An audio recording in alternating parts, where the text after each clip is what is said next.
We are transitioning.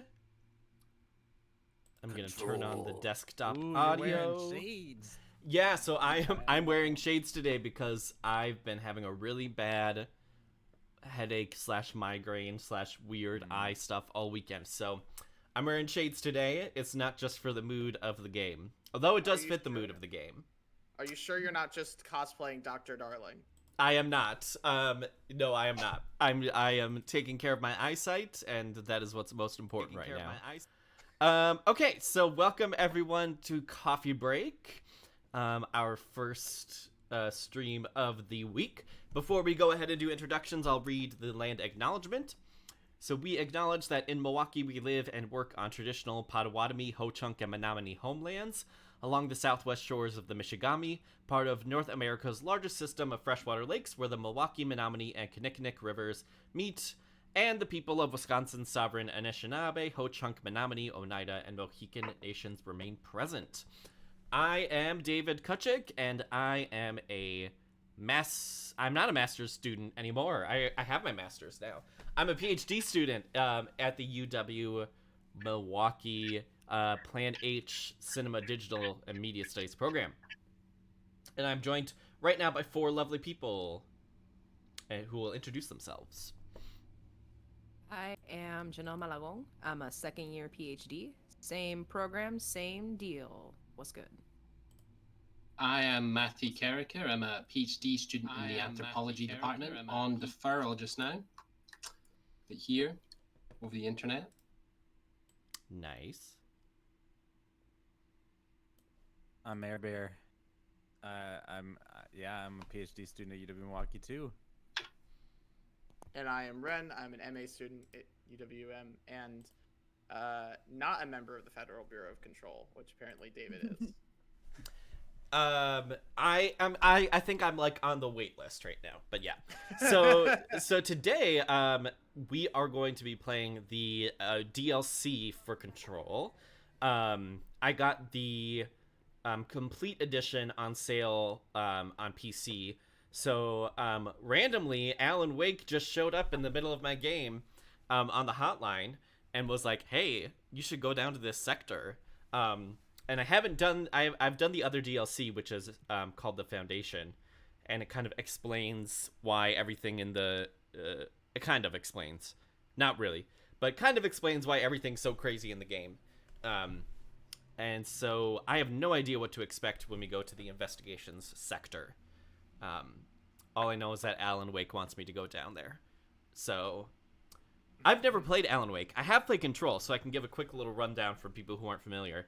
So, in Control, you play as Jesse Faden, who has this entity in her mind called Polaris, who may or may not be an allegory for players, but we can get into that. And she comes to the Federal Bureau of Control, and we figure out that in this space, there's like a bunch of these things called the Hiss, who are like evil characters who are trying to take over the Federal Bureau of Control, and there's also these weird objects that give people superpowers, so I can like float in the air and do all this kind of fun stuff. You sound so nonchalant about it. Yeah. I mean, as you do. That's in brand. There's a studio tour that the actor who plays Jesse Faden did for Remedy, where she's very nonchalant about the same sort of stuff. And like you really don't really know exactly what's happening. There's like this thing called the board that's an upside down pyramid that gives you like this gun that makes you the director, but you also really don't know what the board is. And so like you kind of get your you get the overall arc of the story just by playing the game, but by picking up, as you do in video games now, by picking up little texts and things, you understand more about the world and kind of what's happening in it and all that stuff. It's super worth, I think, clarifying a little bit from Alan Wake how liminal spaces work in Remedy games. There's a great line from the DLC from Alan Wake where Alan is handed a gun in the dark place, which is the place he's kind of ended up after trying to save his wife. And the line from Thomas Zane is, This is not a gun. It's a logical tool for deletion. So the way that a lot of these things work is that Remedy creates game objects that are not actually the object that they're incarnated as. They are simply the archetype of a reference to the archetype directly. So that metaphor that is normally present is gone. And so now you get things like the service weapon or these objects of power or the pyramid that are, instead of becoming metaphors by referencing archetypes, they are directly dialing the archetype and saying, pay attention to this. You know, this isn't a gun. It's something that looks like a gun. Yeah, it's called the service weapon, but it's not really a gun because you can't really kill real live people with it. You can only kill like the hiss with it, which is like your enemy. So it's not a real gun, but it does look like a gun and it does function like a gun. You can't kill yourself with it. You can. Are you the hiss? Maybe.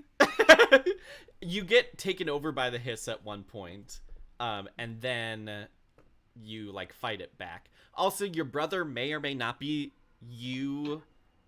Like, you have a brother who is also kind of like the main enemy of the game, but he also may or may not be you.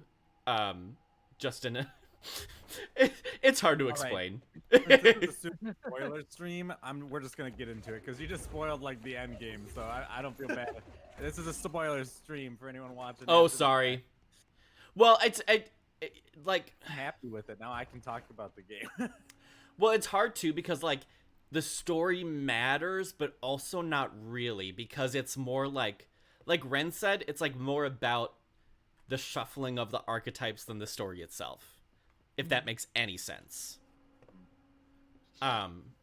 You have to really, really, like, the foundations of Alan Wake, and then that proceeding into the foundations of this game, although I think you could target a different piece of theory and talk about it, is there's this line from Lloyd Bitzer, I think it is, in the Rhetorical Situation, where he says, rhetoric rewrites reality, you know?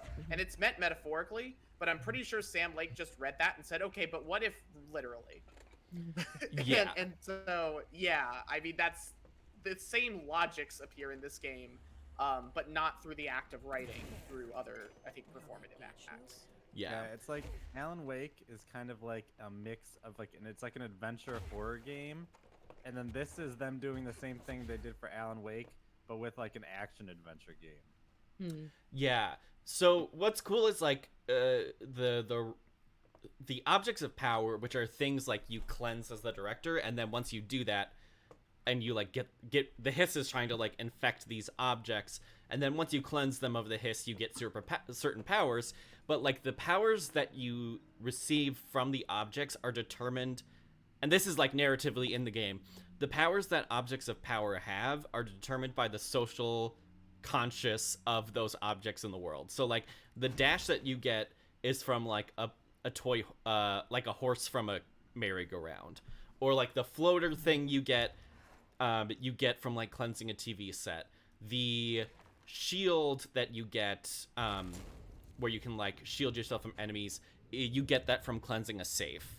So like it like literalizes the metaphor of objects, or what we associate with certain objects in the real world, which I think is another interesting thing.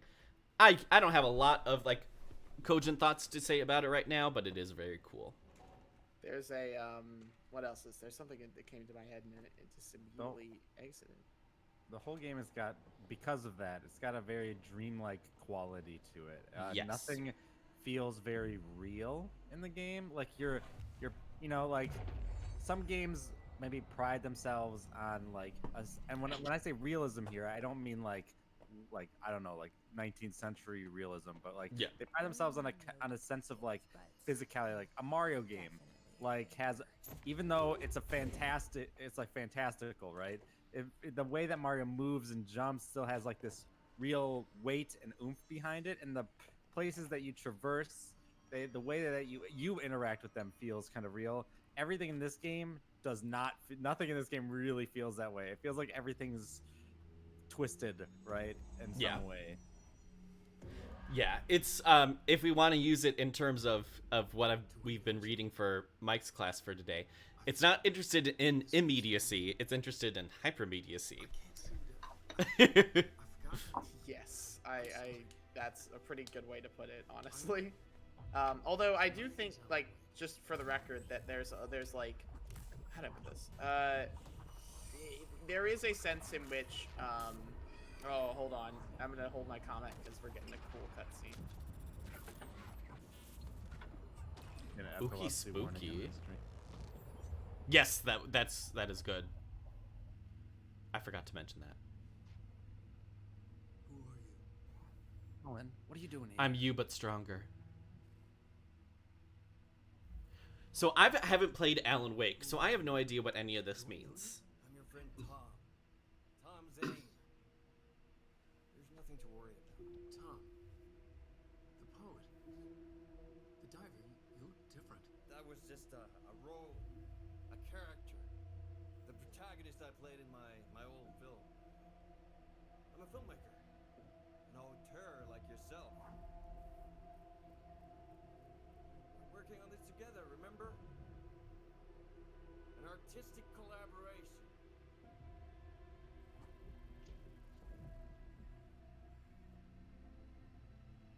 You need a drink.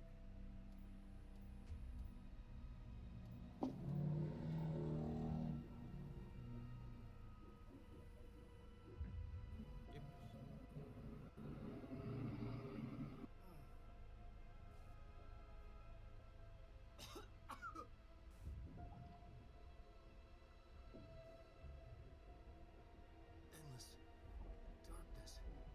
Nothing holds still. But we're very close now. You've been writing. You found a way to escape. It'll work this time. Writing? You found a way! No. I don't... Wait. There's something. It's my double. He's out there. I've seen him. Yeah. Nothing to worry about.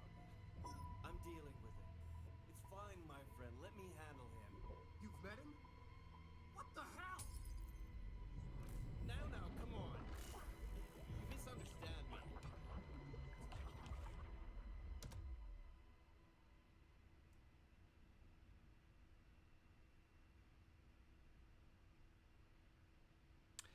Was Alan Wake, the writer who went missing in that AWE case I read about.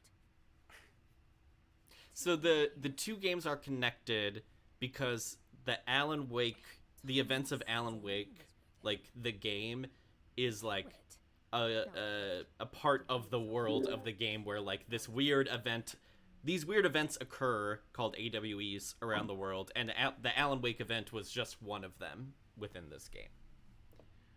And that's really all we've heard about it so far. Like, this is the first time that Alan Wake has been, like, explicitly a character in the game. So, you know, I think, like, to give some context for those who didn't play through all of Alan Wake, the dark place that he's in is kind of like the bottom of a subconscious hole, essentially. In the sense that, like, he is actually in a different little dimension, but things are wobbly. It's hard to hold a sense of yourself there. I think there's a D&D plane that works like this, actually. But, like, he's trapped there. He's constantly dealing with doppelgangers and the like, and people who are trying to convince him to do certain things. And the longer you stay in the dark place, the harder it is to get back out. And we are currently in a place called the Ocean View Motel, which is also very similar to that, where it's like this weird transitory place where for some reason you have to go and solve puzzles in order to navigate more of the real, quote-unquote, real world of the game. Yeah, this is getting into the idea of, like, liminal spaces and a lot of how Remedy handles them again. Yeah, I personally did not like the motel sections. I think because, like, the puzzles in them were boring. But anyways, they're very simple. Yeah, like this one is just like I just have to turn off all of the electrical equipment, so not very complex. But yeah, I think it's interesting. I think that this is like the kind of thing, like if you're really into like psychoanalysis, Like you say you want to do psychoanalysis in games. I think Control and Alan Wake, I think they're like going to be like right up your alley because they really give like they physically manifest the psychological. But you know, I kind of that Wake. Oh, that's interesting because he's taking on the role of the director in some ways. Yeah. The old director comes to you in visions similar to this in the base game. And Dr. Darling, who is like the head researcher of all of this stuff, who dies, maybe, also does this once. And then in the other DLC, Marshall, who's like the head, like military official in the space, she does it in the other DLC.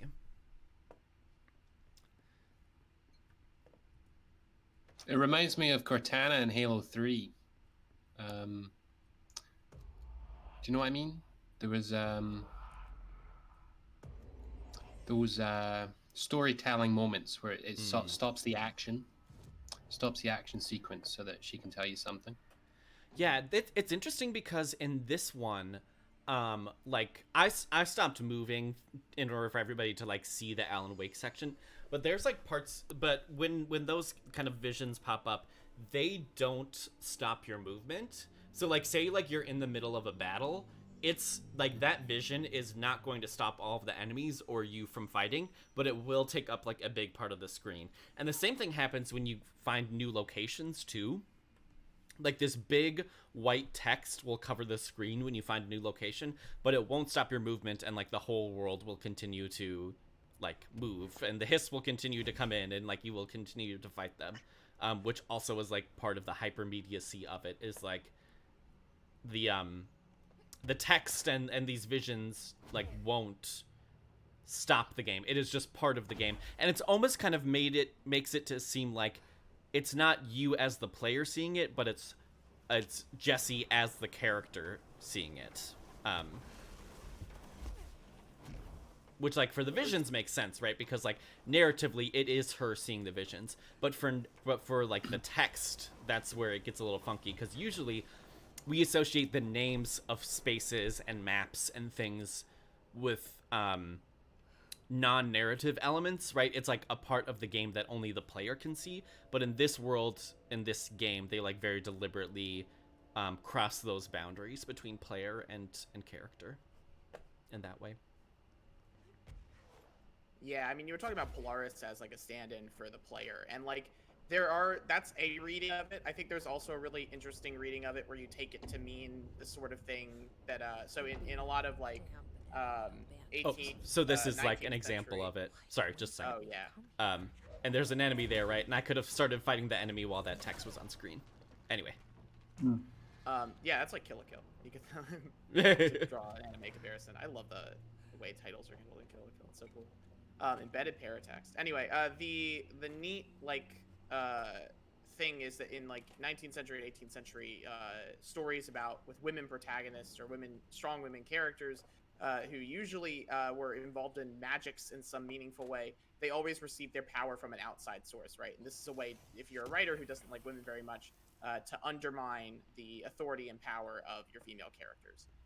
In the case of Polaris and Jessie, there's this really interesting. What Polaris is more explicitly, but keep going. Yeah, there is a very interesting moment at the very end of the game. Oh, hello. Yeah, that does not happen anywhere else in the game either. Where you lose Polaris, and kind of your way of finding your way back to this power is to realize to some degree that it is yours. It's not something acting through you. Jessie exists alongside in kind of this overlapping parallel with Polaris, which is a good way of undermining that trope and making sure that Jessie maintains like personal power in a lot of ways. So I got to get rid of some of my personal mods that I don't need. Are you already like statted out into infinity? I did not like the mod system in this game because it's all incredibly incremental. It's like your thing costs 10% less to do. It's just like I don't want to have to sift through these mods to find the one that has the highest percent. You know what I mean? Like it's just like they have the rankings. Yeah, no. I guess sift was the wrong word. It's just like they were such small things I see what you mean. It's just like I just didn't want to have to spend the time, doing it. Yeah, like the labor of supporting that isn't worth whatever buff you get. Exactly. It's like, and I don't feel like I'm like role playing better or anything. It's because like they're not like they don't meaningfully change the way that you play really. Like it's at least when my experience playing the game would be like, oh, launch efficiency is better. Like maybe that means I use the launch ability like a little more often, but it doesn't.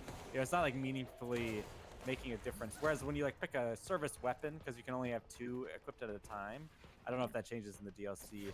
Like you like pick between like the shotgun equivalent, the handgun equivalent, the revolver equivalent, the hand grenade launcher equivalent, right? And since you can only have 2 equipped, even if you're in mid combat, you can just pause the game and swap them out. I never did that. But like that's more of like a meaningful like right. That's gonna impact how I play the game more specifically. But those little mods just didn't really. Well, see, and for me, they affected how I played the game just because like I know that I like doing the launch stuff. So like for me, I'm going to make the mods fit what I need. So I'm going to do minus energy cost and plus recovery speed. Because like I'm going to focus most of my time on doing the personal mods. Where like for me, I didn't really care as much about the weapon mods because I use the weapons just not as much as I do the like the personal abilities you have. So like for me it worked better, the personal mods worked better, but that's also because that's how I like to play the game, right? So like depending on what you want to emphasize in your playthrough, it's going to affect how you can interact with them. I suspect they didn't want to have 2 or 3 upgrade trees all working independently of each other, because you have that very basic powers upgrade tree as well. Yeah. And so they were like, oh, well, this loot system is a way for us to change up the way the player engages with upgrades and things like that.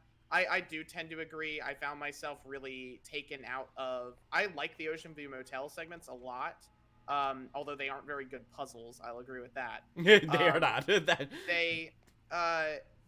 But like where the Ocean View Motel is not like a phenomenal mechanic, it works really well as a sort of narrative piece.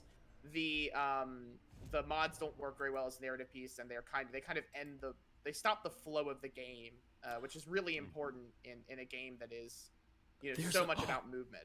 There's a new gun type. I want to try it. Oh, really? Nice. Adhesive munitions that detonate when manually triggered or if their timer expires. Oh, that's cool. Let's do it.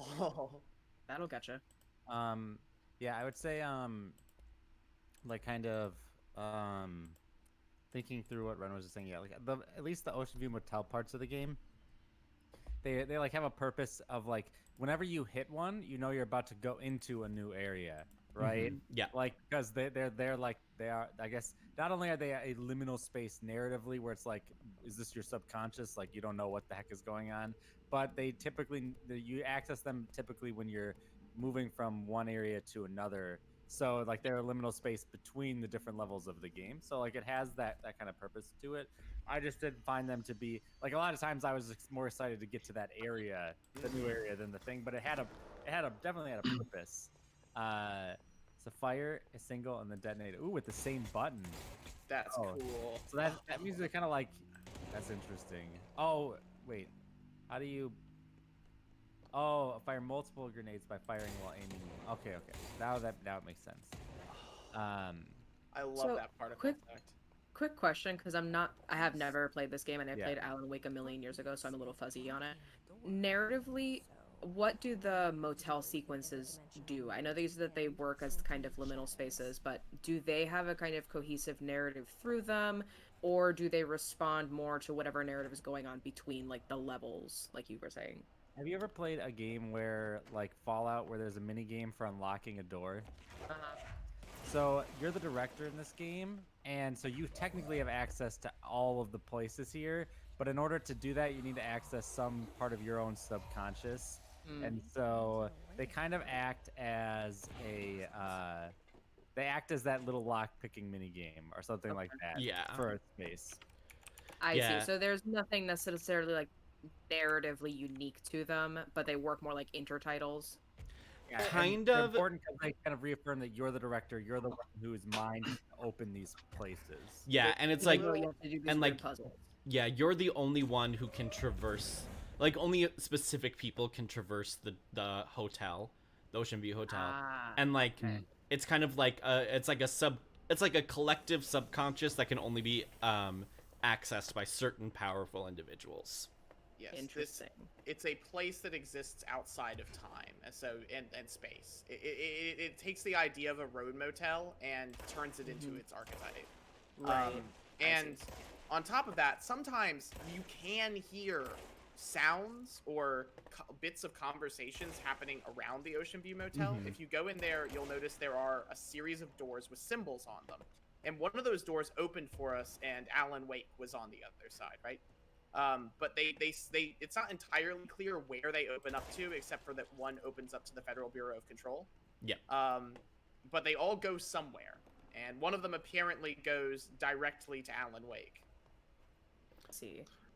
Do you guys remember in Fallout 3, the black and white sort of world within a world, where the father of the main character has been turned into a dog, and there's an evil German scientist who keeps everybody in a sort of dream state?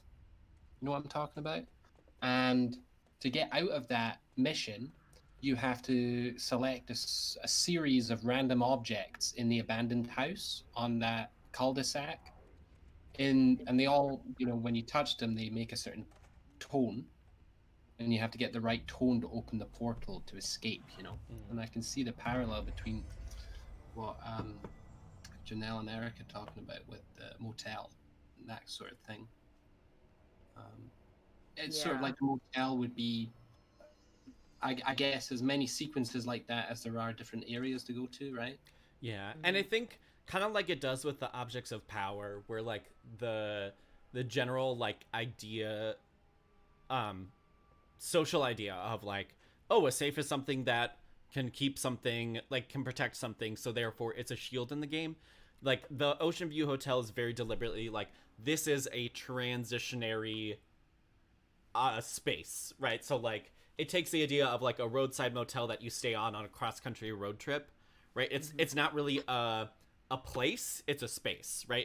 It's not a super inhabited like place where people stay for a long extended period of time, but it's merely like a stepping stone along a path.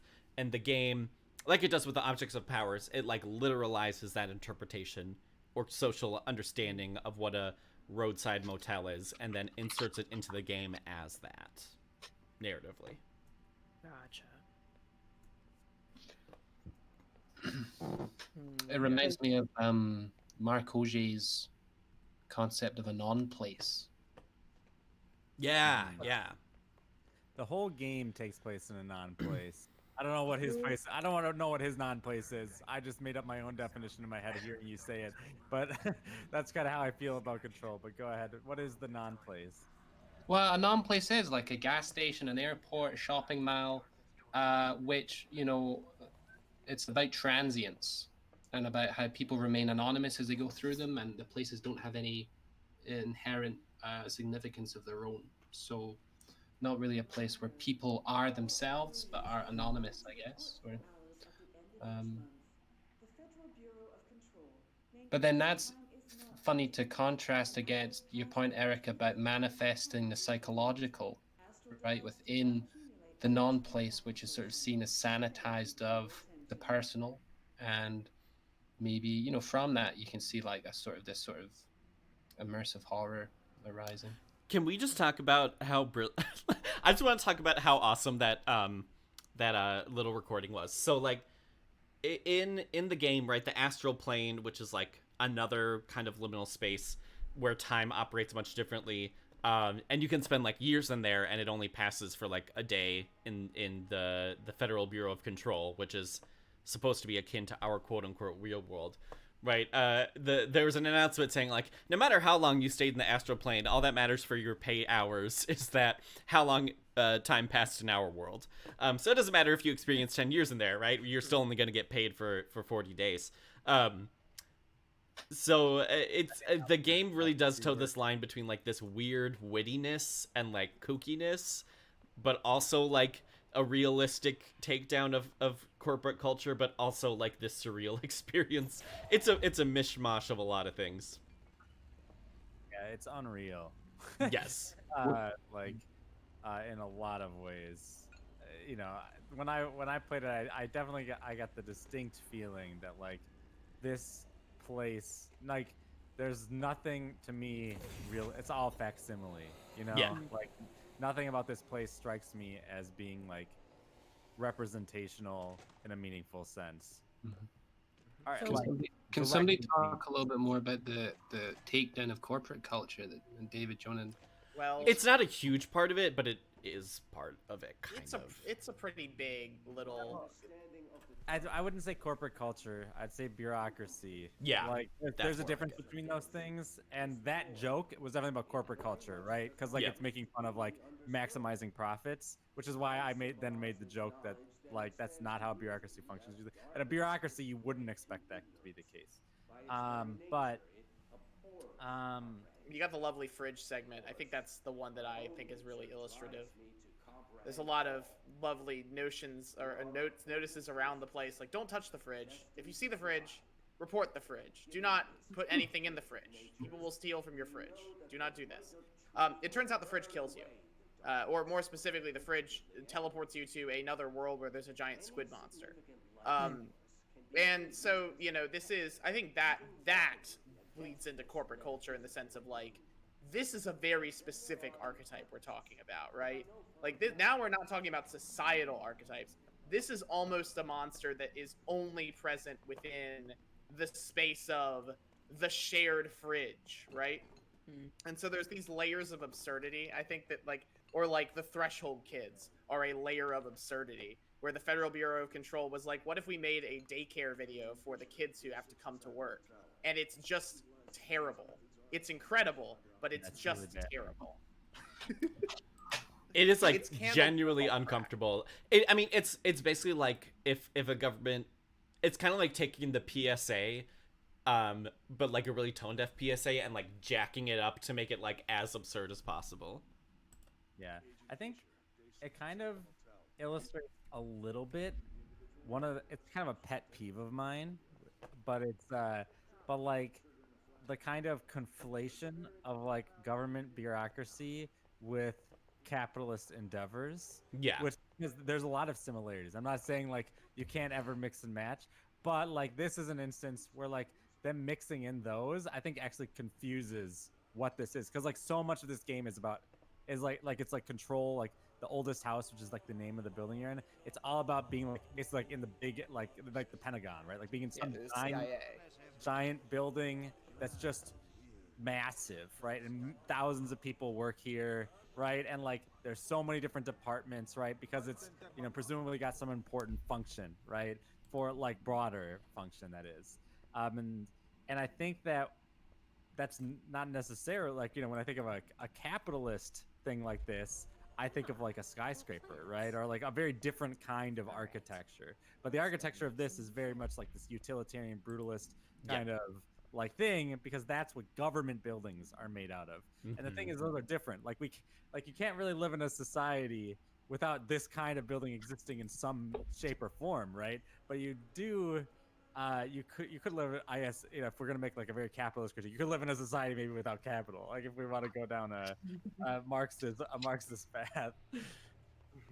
Yeah, but it's very much right. It's more about, like you said, bureaucracy, and not so much about capitalism itself being the problem, right? But it's more so about the way that bureaucracies and corporations are structured, like and the models of like control, right? If you want to say that, models of control within corporate culture, not so much like the capitalism part of it. Although because capitalism is such a part of corporate culture, that bleeds into it, but it is not explicitly about that. I see. But yeah, It's go ahead. well, Also, there's always the question of like, okay, so you know, is you know, and this is something where the game gets a little bit of slack, I think, because you always have to be punching against. Is Remedy representing this in the sense of like, okay, we're conflating these two things, because this is just kind of the way that we're interpreting the space of the oldest house, Or is this a question of, okay, we're conflating these two things because cultural consciousness around this building would conflate these two things, right? Yeah.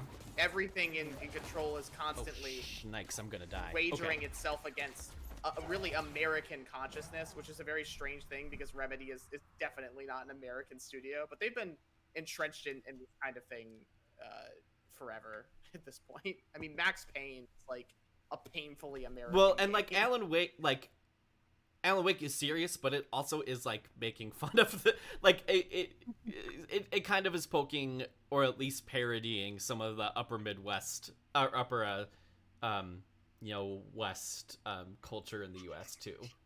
Yeah, it's absolutely making fun of Stephen King as much as it is like, oh yeah, Stephen King wrote some good stuff. And like the hilarious. kind of like the beatnik author culture, you know. Yeah, and it's kind of got this whole like, to borrow from some Kojima, it's like lingua franca is, right? It's like English is lingua franca. I feel like in some degrees, American culture is like, the culture franca. La culture franca. La culture franca. And I say that as somebody who who's lived overseas, right? Like, I'm not saying like American culture like rules everything or is the most important, but like you talk to someone in China and they they know they know all about American culture, right? And what movies are popular for us, right? And that's what they want to talk about and stuff like that. So it's you can see how thus Finnish studio Remedy might make video games playing with the forms of the culture franca. Yeah. Yeah.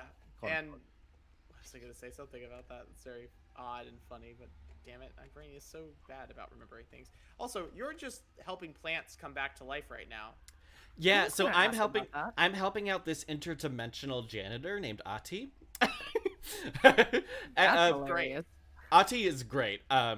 And nobody is exactly sure what he's doing, but Ati is the character. So like when you first come into the Federal Bureau of Control, Ati like is the one that lets you into like the lower segment. So like the first portion of the game looks very much just like any kind of like government building you would walk into, like the Capitol building or whatever, right? There's like this opening reception area and there's like a couple of bathrooms and some offices and it has all of that.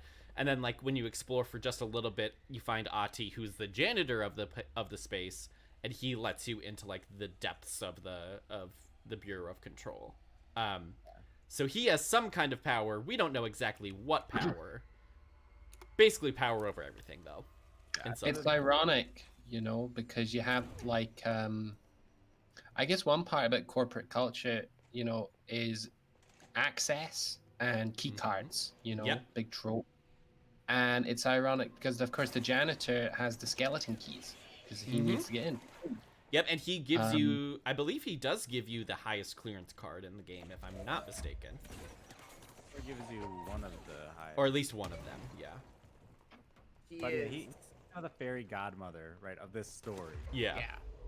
I mean, he's implied to like come with the house almost. Like nobody knows where he came from. Nobody knows why he's there. But he is like instrumental in all of this stuff. And he's genuinely, I mean, like that's Yuji now, right? In chat. It is. Yeah, he is the sweetest boy. He just listens to music and cleans the place and gets mad when the interdimensional mold comes around and fucks up his cleaning. Yep. He cares about the plants, which is why I'm shining lights on the plants, because that's a previous task I had to do for Ati before. So, quick narrative question. That's just a kind of basic thing to understand kind of what's going on. So, you play as Jesse, who works for the Federal Bureau of Control, and what is it that you're doing aside from getting severely mindfucked? So the hiss of the game, which are like the enemies I'm fighting, they are infiltrating the Bureau of Control, and the main goal is to stop them from getting outside of the Bureau into the rest of the world. Once Ati lets you into the the depths of the Bureau, there literally is no way out of the Bureau. Like there is no path that leads back to the main door that you came through. So like it is kind of this, like Eric was saying, right? It is, the bureau itself is kind of a non-place because it literally has no connection to society beyond like one maybe path to the New York City subway that never opens, but may or may not actually open to that. But the narrative goal, quote unquote, is you want to stop the Hiss from getting outside the bureau and into the rest of the world. I don't feel right. So, to explain my comment in the chat, you have two sounds in the game that are constantly competing with each other. One of them is called Hedron, that might just be Polaris. It's unclear. But Hedron is a source of, quote, resonance that one of the characters, Dr. Darling, discovers and finds that it will kind of push back the Hiss. It comes from some other dimension. It's unclear what the fuck that means. The Hiss are supposed to also come from another dimension. They are another kind of errant signal, an ambient rhetoric that gets into people's heads and they start repeating it over and over again. And slowly they're just kind of mind controlled by it until there's no person left inside, just the Hiss, the collective. Hedron's resonance seems to stop the Hiss, or at least keep individuals safe from the Hiss, whereas the Hiss obviously pulls people into it. In a lot of ways, this fits back into the question of like, how much is this game about rhetoric and symbolism and ritual, insofar as these are two ambient feelings that are at odds within the oldest house. Yeah. The Hiss, literally, the way that they infect other people is through like basically like a radio wave. But it's like a different frequency than radios. But it's a certain frequency that invades and takes over humans. So like the idea. Sorry. No, go ahead. I was gonna say, so like the. Oh gosh, what's happening? What is that? Oh gosh. On elevator, time to go. Oh gosh, there's this creepy guy. Okay. Yes. So Oh, when no. Alan says things are going to happen, things are going to happen. I don't Just like fair this. I'm just thinking that Alan is making this happen and you could just choose not to. Just, suggestions. You know, I need to figure out how to get light on this guy. Okay. this is possible. So Alan Wake is a really weird game in that respect, in the sense of like, I think a lot of the like sort of metaphors that Alan Wake is playing with have to do with coercion and trauma and toxicity. So there is the question of and this is always, I think, the case in Alan Wake, how culpable is Alan for what's going on, and how much of it is this like malevolent force that's bubbling up from the lake, Right, and that was the kind of question that I remember coming away with after finishing the game. And, I don't remember it super well, except it was a long time ago. But I remember the sort of conclusion that I came away with was, in some way, Alan Wake, as the writer, sort of wrote the narrative that you played. That might be a misunderstanding or a misremembrance. But how much does that sort of play out here? If you are the director / also this person who just started working for Control ? Or maybe it's just being introduced to it or something. You literally started working for it. So like this organization kept track of you, and your brother, because you and your brother like encountered this object of power that was a slide projector, when you were very young, and so like the bureau kept track of you and your brother. Your brother they like kept in like a cell in the bureau, and you were on the outside, but they kept track of you as you like progressed throughout the your life over the past 20 so years. They don't even make a really big deal of it, which I find kind of almost a little annoying, but the character doesn't know this at the start, right? Yeah. And so like there is like a quote unquote big reveal where there's like an entire section of the bureau that's just about you. Yeah. But like you just walk through it and your character doesn't even really respond. Like it's kind of weird. It's all kind of like expected, right? Like definitely expected. Again, it's kind of like the idea, right? There's this notion of like government keeps track of people, and I think especially with social media, right? Like we've kind of accepted that that groups will keep track of us and keep tabs on us at all times. And so like when it's revealed that, you know, Jesse has been kept track of all this time, we're not really surprised by it. It just is like, oh yeah, that makes sense. Yeah, Which is Jesse a sad thing, unfortunately. What was I gonna say? There was, also, she shows up day one. She becomes the director, and this is, of course, poking fun at the controls bureau's own logics, right? Yeah. They think that there are only certain people who are fit to be the director. Those people can pick up the service weapon and not kill themselves immediately, basically. Yeah. Interesting. Is that Now, I just thought like they just die. I didn't know that they suicided. If well, the service weapon, the astral plane service weapon technically kills them, but the depiction is you put the gun to your head, you know? I didn't saw anyone else do it. They put that imagery so much in the game. It's kind. I find that annoying. But keep going. I'm sorry to interrupt. Yeah, it's so they're shitting. I think they're taking a fat shit on the great man theory of history in this particular moment, right? By setting up this person who's essentially a nobody who comes in and can just pick this thing up and go. And their jobs are constantly this weird mix of clean up these basic ass functions of the bureau that should be able to be, you should be able to delegate, but you can't. And just doing, doing these really hardcore, like, save the world level kind of stuff. So, it's pointing out the absurdity of the idea that only great people could come out of, nowhere and actually run these sorts of places.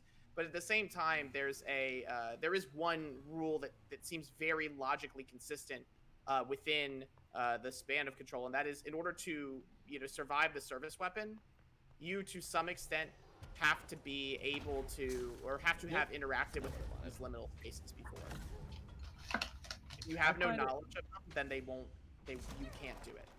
I find it interesting that you put it as like,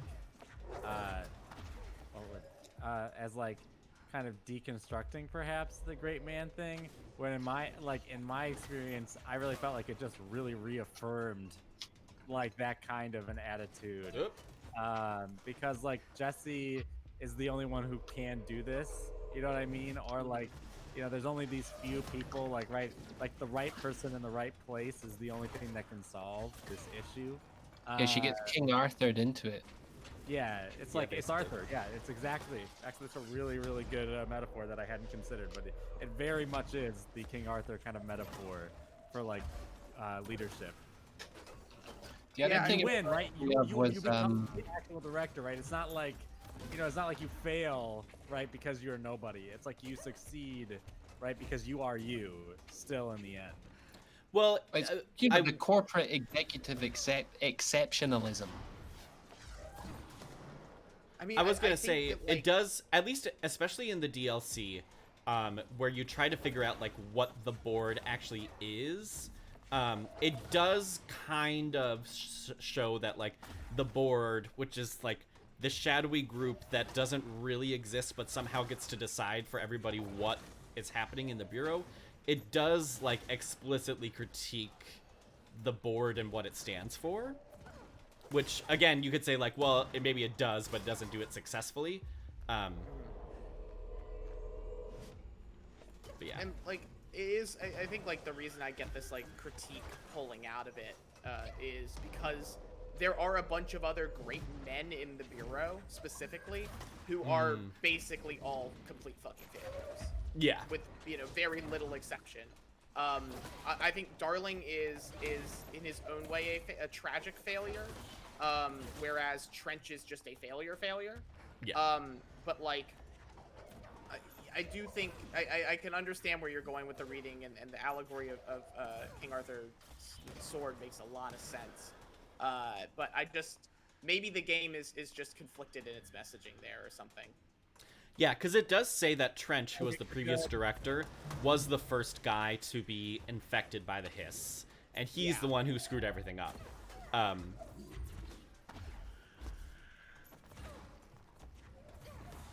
wonder when Barack Obama got infected by the hiss. No, George Bush got infected by the hiss. Barack Obama is our justice. But no, there is like obviously some very specific parallels. This game is invariably going to draw with the hiss and sort of, you know, media diets especially since this is came out in like what 2018, 2019, right? Yeah, 2019. Yeah, like it's hard not to think about sort of. Oh my God, Eric, that's the best. I don't care what I'm saying anymore. Al Gore is our King Arthur. Oh man. It definitely does. Well, I mean, because a lot of video games and a lot of video games take their story beats from either children's or young adult literature, just in how it's been developed for a while, especially in like the Chosen One narrative, which, you know, is big in video games, and it does provide a little bit of a twist on that narrative trope.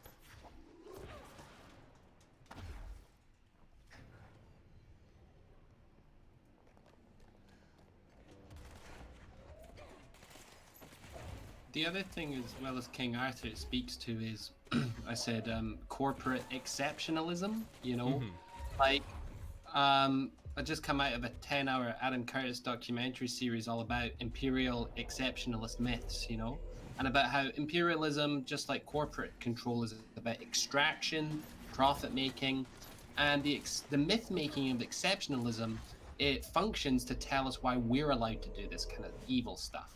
Yeah. It's because British people are special, or Americans have a special democracy bringing freedom power. And in the same way, executives, you know, constantly struggling to find the myth that means, like, why am I in charge of a multi-billion-pound corporation or in charge of a totalizing authoritarian bureaucracy? And maybe, you know, I'm just talking, but, you know, maybe this sort of, you know, the idea of this exercise run into absurdity because it's impossible to maintain a myth about, you know, why somebody is in charge of a corporation nowadays. You know, are they there because of their own destiny? Are they chosen because of basically a lottery, or why? You know, Yeah. which brings us back to our conversation last time, Eric, about encumbrance, I guess.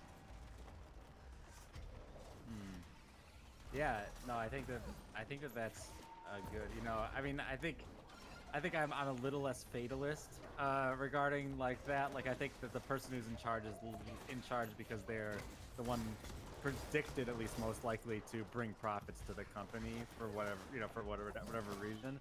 But I do agree with you that, like, there's definitely this. The executive is one of those individuals who somehow rises above encumbrance, but not in the normal way, I think, that we imagine it, right? We imagine the unencumbered individual a lot of times in terms of like some abstract freedom, right? But I think the executive has a sense of overcoming encumbrance because they speak things into existence, right? I don't get to really speak things into existence, right? Like, leadership does this, right? And it's not necessarily a bad thing. Like, human beings as social creatures need some amount of leadership, right? Like, that's a good quality. I like to be around a good leader, right? But the kind of idea of like, oh yeah, I can just say, like, you know, we're going to do this, and then it gets done, and with little effort or anything from me, right? That is definitely a self-reflective, or self-reflexive. No. Kind of like reaffirming of that myth. But looking for good is saying some stuff. I'm going to read it. Yes. I think games create an uneasy feeling about that chosen narrative. Absolutely. The chosen one in games is a product of marketing research that IDs the desires of a target audience, and once in the game, the machine doing the work, running and processing the choosing. Who or what does the choosing with games, and how is it different from lit? Is an interesting question. Yeah, I agree. I think games find themselves, because of oftentimes, and a lot of games, not every game, but a lot of games, right, have this chosen one thing because the player is playing a character in the game, right? They're embodying to some degree that character, and I think that it's just that power fantasy, right? I mean, we often call it the male power fantasy or something like that. Yeah. But like, right, the power fantasy stripped from literature, right, and stuff is all definitely wrapped in this exception.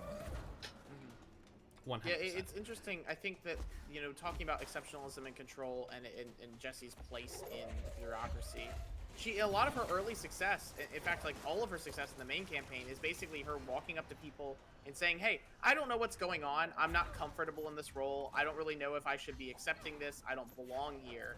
And I don't believe I belong here. But, like, what needs to be done, Despite taking up that title, she's really at the whims of everybody around her for a little bit there. And then by the end of it, she does accept her position as the director and kind of promise to run things differently from Trench, which is this kind of reformist narrative in a lot of ways. And I think that lays into this like idea of the chosen one in an interesting way, and further kind of complicates the reading of whether or not, is it that she is exceptional in her position, or is she common in her position? And the game is maybe towing that line. Now, the version of this I would like to see would be one where you play as Kamala Harris, and you have to enter into the plane of Joe Biden's dying imagination, where time is contained within one space, and it's sort of like a spatial visualization of his monologues, That's the next DLC. Malarkey. Altered world malarkey. Trump DLC.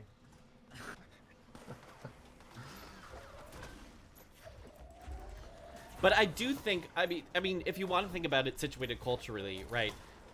Corporate culture and government and kind of the perils of those entities are, like, if we take the idea that the narrative elements of the game come from the tropes and archetypes of the cultural unconscious of the United States, that's also a big thing that's happening in the United States. A lot of people are thinking about those issues. And it is interesting that you have a studio from outside the US writing it, and I think that does provide a different little outlook towards those archetypes than if, EA had made it. Yeah, it's like the Rockstar effect, Yeah. It's the first one was made in Dundee, which is just the next town over for me. I think if I wouldn't, the thing about American games that try to critique these kind of power structures is they tend to come out like Cyberpunk. Foolish, but That's fair. I mean, it's not a great bad game choice. Yeah, sorry about Probably that. like But Watch Dogs would be more like. I would yeah, say Watch Dogs. Dogs. That's a good example. Well, Watch Dogs is Ubisoft, isn't it? yeah. Oh, my shoot, God. you're right. We're horrible. We're horrible people. Well, Ubisoft is horrible, so I stand by it still anyway. Maybe it's just that Remedy has somehow managed to get itself enough outside of the mold of studio culture, but I don't know. I think that's maybe a little too utopian. Last time I believe that CD Projekt Red released Cyberpunk 2077. I think it's more. I think for me, when I think about it, it's just more.